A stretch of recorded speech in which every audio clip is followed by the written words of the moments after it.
There were a lot of mud-stained goalkeepers around the country yesterday. Aston Villa's Nigel Spink was one who contributed to the high proportion of either-ors in today's draw for the fourth round.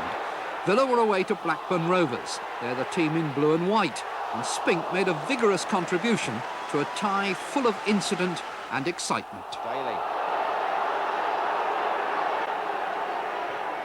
Oh, he skipped past Sully. Three waiting in the centre for Aston Villa. On the goal!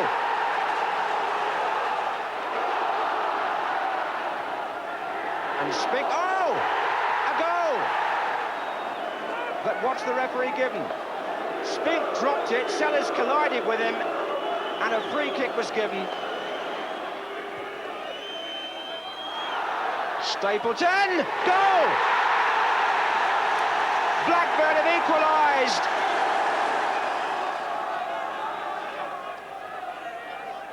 Nielsen, oh, and in Norman Royd! Off the post and in, and the big lad's got it. Reed. Sellers flick, Nielsen's header out, back in by Miller. Stapleton's there. Oh, it's been deflected and it's gone in! Scott Sellers had the shot. There was a deflection, but it's 2-2. In nearly 12 years with Stoke City, Peter Fox has won many games for them. He was doing well again yesterday against Arsenal, until this. Quinn finally breaks the deadlock. By comparison with Fox, Swansea's Lee Bracey is a 21-year-old novice, but he kept cup holders Liverpool at bay. It's come right through here to Rush. Rush has laid it off for Nicol, and a beautiful touch over from Lee Bracey.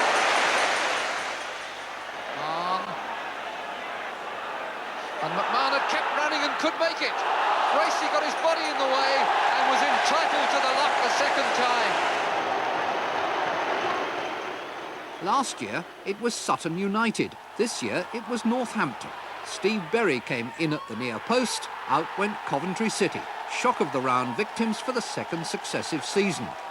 And you could tell it was the third division side who won by the celebrations. Cans of lager, not bottles of champagne. Southampton wouldn't want their victory at Tottenham called a shock, but that's how it seemed to Spurs. Matthew Le Tissier scored the first.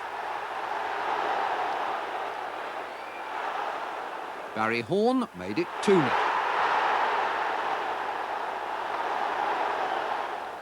David Howell's reply for Tottenham was the most spectacular goal of the game.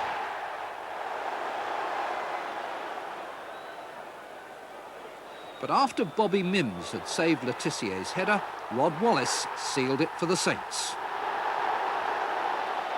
West Bromwich Albion beat Wimbledon by pace, according to the losers' manager Bobby Gould. Don Goodman's pace for the first. Gary Robson with a typical family flourish at the finish. The second goal came from Kevin Bartlett's pace and another positive shot. Out go the cup winners of 2 seasons ago. Brighton had gone 4 games without a goal until Luton arrived, managerless and seemingly low in morale. From 2-1 down, they just crumbled. Robert Cotton made it 3-1. Alan Kirbishley's second of the season completed a happy afternoon for Brighton. Luton may feel it can't get worse. They'll find out next Saturday. They're at Anfield. Not the best of weeks for Lou Macari either. The FA are going to investigate allegations of betting on his former club Swindon. His present team, West Ham, went out to Torquay United. Substitute Paul Hiron scored with virtually his first kick. The smile that lit up Dave Smith's face at the end suggested that 5th from bottom of the 4th division wasn't such a burden after all. Lyndon Jones had a funny old day for Reading against Sunderland. It wasn't amusing when his slip let in Gordon Armstrong to score, and the game not a minute old.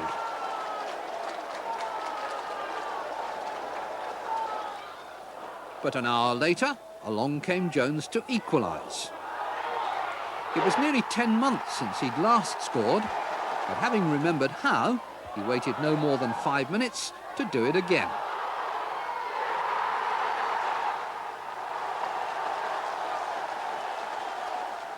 The Watford fans were growing impatient with not much more than a quarter of an hour left and their tie with Wigan goalless. Then Roeder set a captain's example to remedy that. Then Glyn Hodges scored less than 2 minutes later. No celebrations on the pier last night. Give a club a Mickey Mouse name and nothing's surer than they'll sprout nose and ears to justify it. But Rochdale turned the joke back on Whitley Bay's Bobby Graham. Steve Johnson, who seems to have been around almost as long as Mickey Mouse, rubbed it in with the only goal. Who's the Mickey Mouse Club now? But Darlington kept a non-league presence in today's draw, and only Cambridge United's crossbar kept out David Cork's header. They'll replay in the North East on Tuesday. The Football League's leading goal scorer is Darren Rowbottom of Exeter City. He was under scrutiny against First Division Norwich City. Neville. Rowbottom got away from his man well, and again Gunn has to make another save. Rowbottom manages to turn. Butterworth finds Neville, who also has space to turn. Rowbottom! Oh, what a goal! Unbelievable!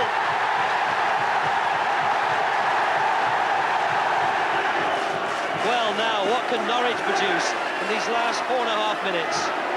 Bowen. Flick! Oh, it's one apiece! Oh, dear!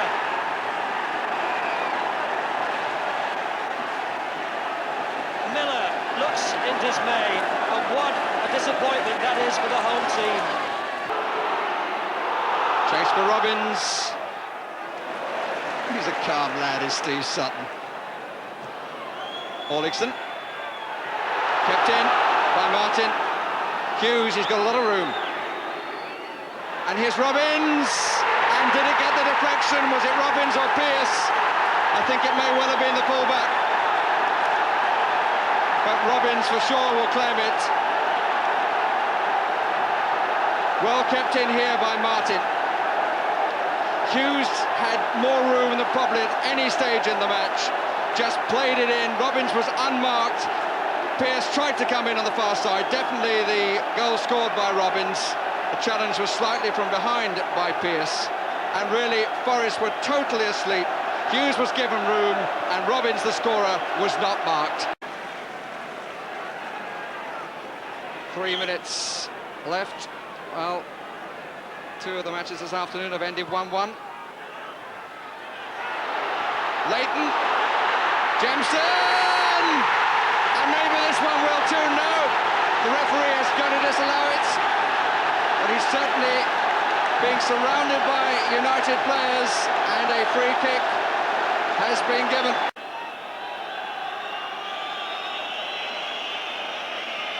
Shapter looks at his watch, but plays on. Hughes. Crosby. United are through. Some joy at last for Alec Ferguson.